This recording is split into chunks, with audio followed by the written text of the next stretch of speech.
Welcome to episode 7 of the Leading Complexity video podcast. This is where we explore the art of leading organization in today's complex, hyper-competitive landscape.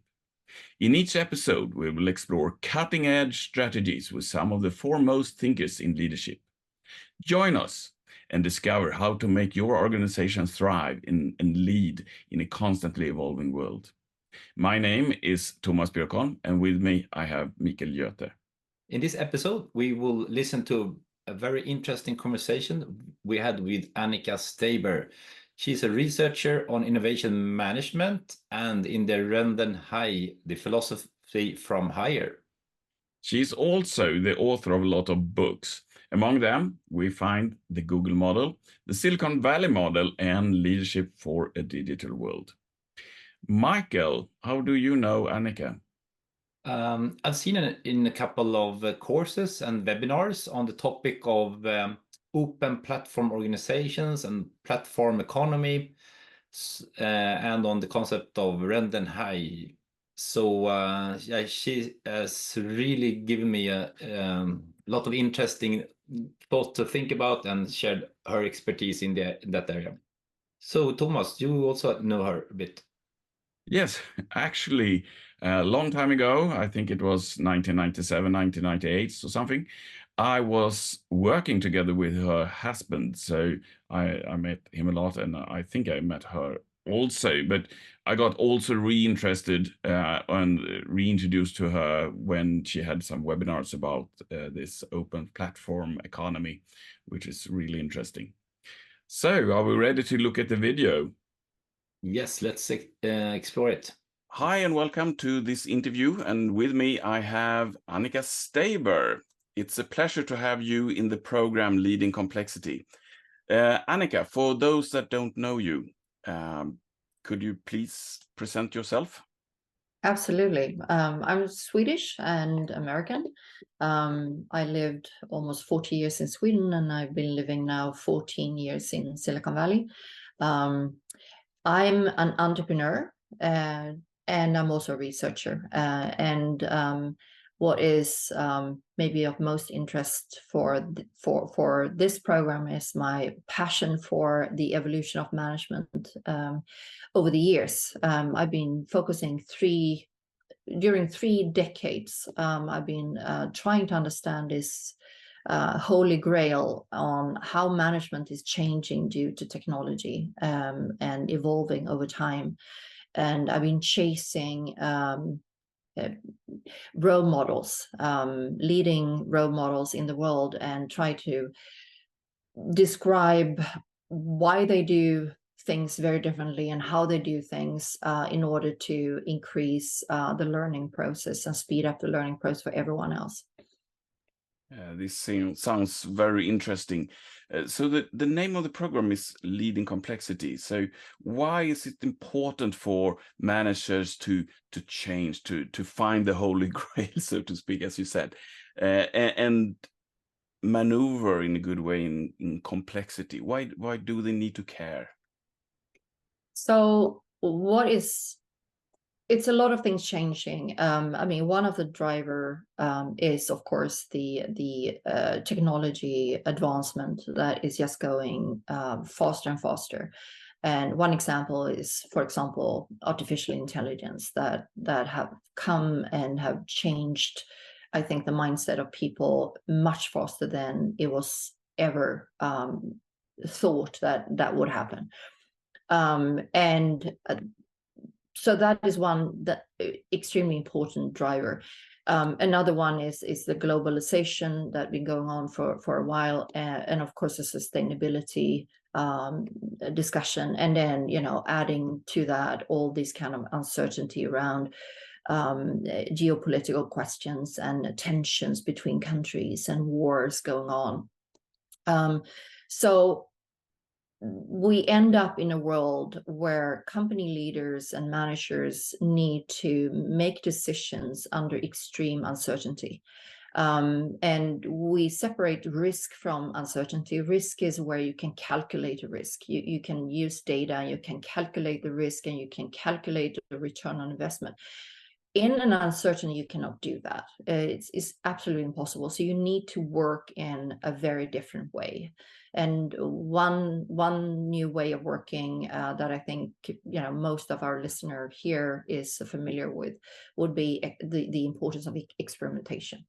So because you don't know, so you need to be extremely sensitive what's going on around you, and you need to be extremely good at experimenting, and then be able as a company to move on with that opportunity if it turn out to be a good one for your company.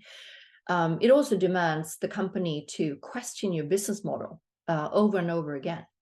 And we've seen many of the Silicon Valley companies that almost every fifth year they go out and say, okay, now it's mobile first. 5 years later, it's AI first. 5 years later, something else. It's changing, and you could almost say that every fifth year, most probably, you have to definitely question your business model if you haven't done that before. So this complexity is, of course, a result that, as you don't really know, the uncertainty is so high. You need to change your way of working with innovation, as I mentioned, but you also need to depend so much more of every person in your organization as a sensor and an enabler to catch opportunities that is important for the company, because otherwise you will just get too slow and you will not be intelligent enough as an organization to move. And I think that is something that is perceived as an increased complexity, because you cannot control this anymore. You need to work in a different way where you cannot control. You cannot manage through control.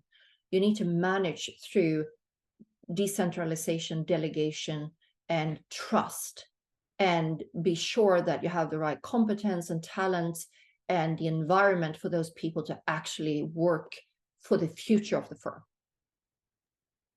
Yes, definitely, I agree with you. It's one of the points I'm always raising when talking about the importance of having an agile mindset. That is what I call the mobilizing brain power. You need to really utilize all the intelligence that you have at your company. So I definitely agree with you. So I know that you're very passionate about innovation, and you have a lot of skills and from that. And the speech or your session have the name of Leading for Innovation in a Complex, Uncertain World. Can you tell us a little bit more about innovation and what your speech will be about, your session will be about? Sure. So innovation is extremely important because as it turns out, in this kind of uncertain world, you need to innovate all the time. So it's not just something you do every fifth year or every second year, and you don't have 4 years or 5 years to do it. So you need to be extremely efficient and effective in your innovation processes. So what I will talk about is some key capabilities that I found out that companies in a digital sustainable world need. And I've been proving those capabilities right over and over and over again in a number of studies, and now I've done more than 11 books, and I test them over and over again, and they turn out to be extremely relevant and valid and also very useful.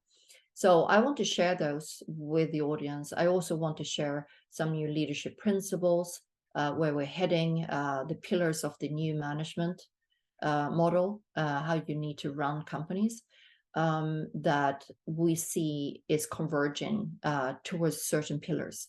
And I also want to illustrate those with some real examples, because now we have many organizations around the world that actually done it and are pretty far away, into their transformation.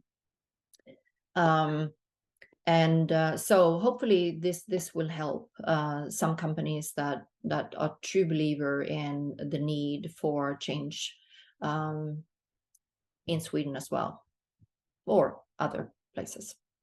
Sounds like it will be very valuable for companies that are stuck, or at least don't want to get stuck, which I guess is most of the companies. So thank you very much for sharing that, and I'm really looking forward to your session, because I think it will be extremely valuable for almost anyone in corporate world.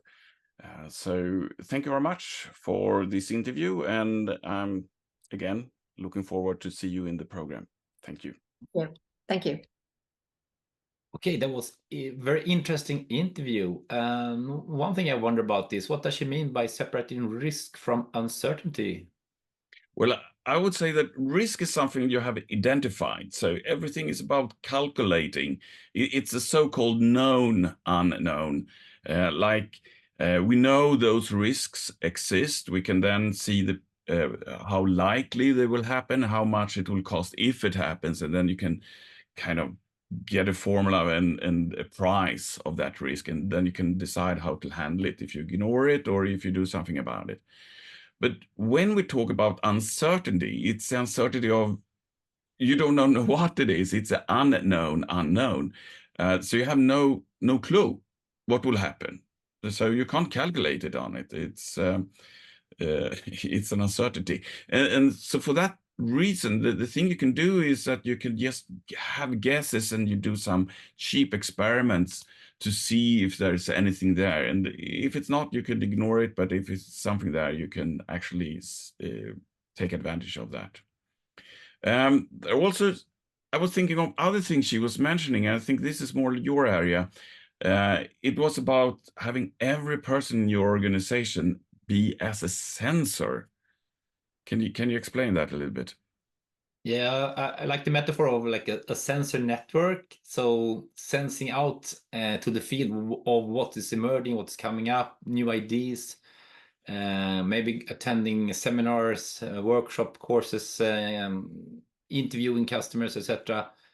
So sensing into what's kind of out there and what's happening and the trends. Another metaphor is like antennas, picking up weak signals. But the key is then that those signals that come in the kind of edges at the organization, they can emerge in and go up in the organization, and the people can actually act on them. But that's not so common, I think. If someone have a bit of a crazy idea or picking something up in a traditional organization, it's a big risk that you will not be heard, or that it will be kind of ignored. Unless you're a very high manager, I guess. Yes, but relying on like the executive, the board, or having, even if they attend a lot of and pick up some things that are emerging, new stuff, they will not be able to kind of get the full picture. So you need everyone in an organization to be out there and kind of finding information. So that is also a way of handling risk, I guess. I mean, you put a lot of risk if you only depend on some certain people, either the people that have the most paid people, or you have a special department saying they are the innovators. That's a lot of risk, I guess. Yeah, and especially the uncertainty, those unknowns. So you don't know what you're looking for, but you have to sense it when it's happening. And faster you can sense it, you can act on it. Yeah, you don't know who will be the first one to sense it, right? No. So yeah, what were your kind of highlights and key takeaways from the interview? Yeah, I was thinking of this. She's mentioning that you need to reinvent your business model over and over again. And I think that's really interesting. And we have heard about Netflix before, and Netflix is a very good example here. I think they had changed their business model about 6 or even 7 times since when they started in 1997. And I think that is fantastic. How they have been able to do this in this organization. Any highlights you would like to?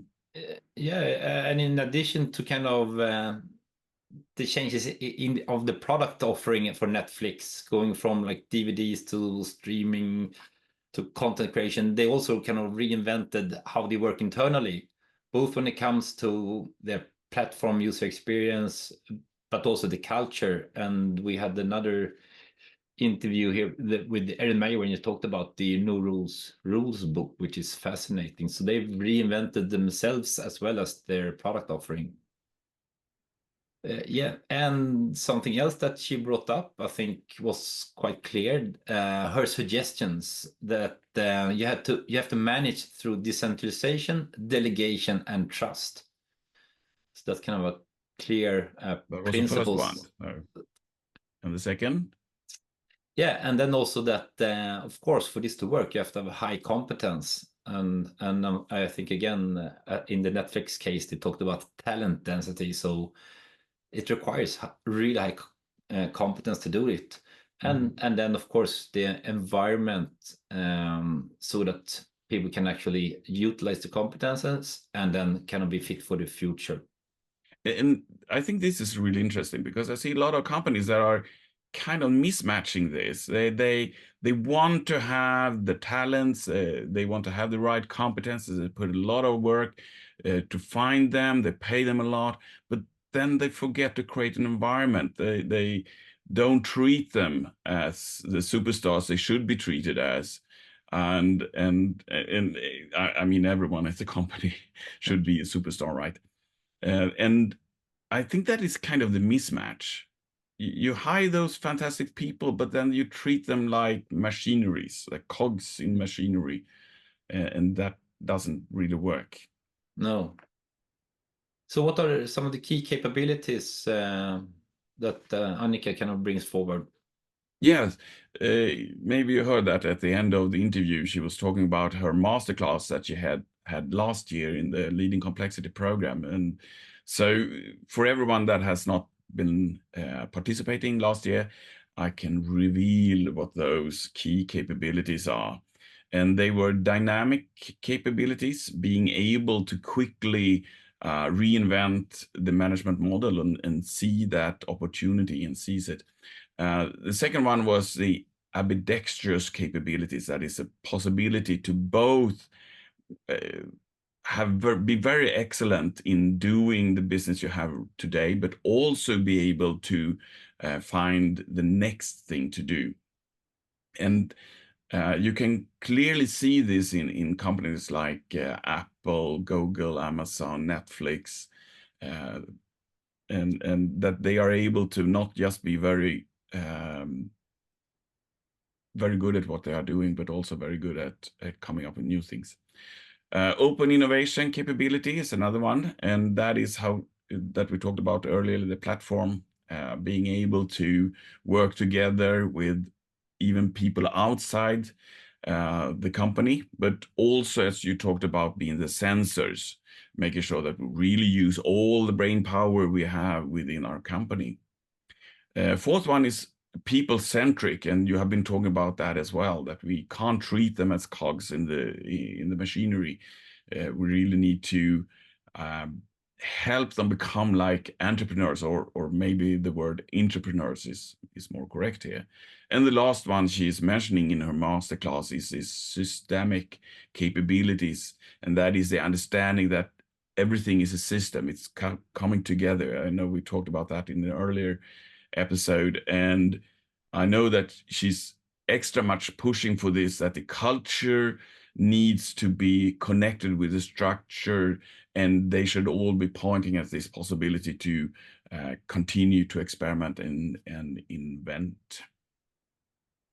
Yes, really good compilation there of key capabilities for companies that want to be innovative in the future. So let's wrap up for today. We're curious about your reflections, so please share your comments. And if you want to learn more from Annika, you can watch her recorded masterclass from last year's Leading Complexity program, where she talks about leading for innovation in a complex, uncertain world. And then if you sign up for this year's program, that is, and then you'll also get amazing, fantastic speakers for this year starting in this fall. So go to leadingcomplexity.com to sign up. Absolutely. I can also tell that we have a pre-Leading Complexity free webinar September 12, and it's with Annika Steiber, where she talks about navigating the future, innovation ecosystem for strategic advantage. But at the moment, you have to go to the CRISP website, crisp.se, and there you can sign up for this free webinar. Okay. Thanks, everyone. Thank you for today.